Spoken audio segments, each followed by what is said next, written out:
Today, we are going to challenge the body a full 36-hour fast. Let's see how the organs handle the heat. 6 hours in, the easy energy is gone. All the glucose from your last meal has been used up. The body starts to feel the pinch. But wait, the liver and muscles save the day. They tap into their glycogen reserves to keep the engine running a little longer.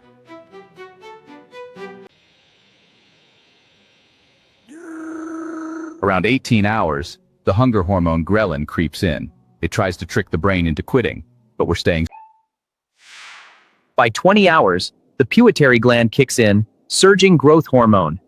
This protects your muscles and keeps you youthful even without food. 24 hours.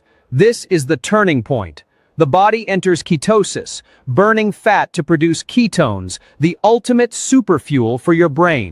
At 30 hours, autophagy begins. Think of it as a cellular deep clean. Your body identifies old damaged cells and recycles them into brand new ones. 36 hours complete. Your immune system is rebooted, inflammation is down, and your mind is sharper than ever. Mission accomplished. The wait is over! You've earned it! Time for the ultimate feast! Congratulations, everybody!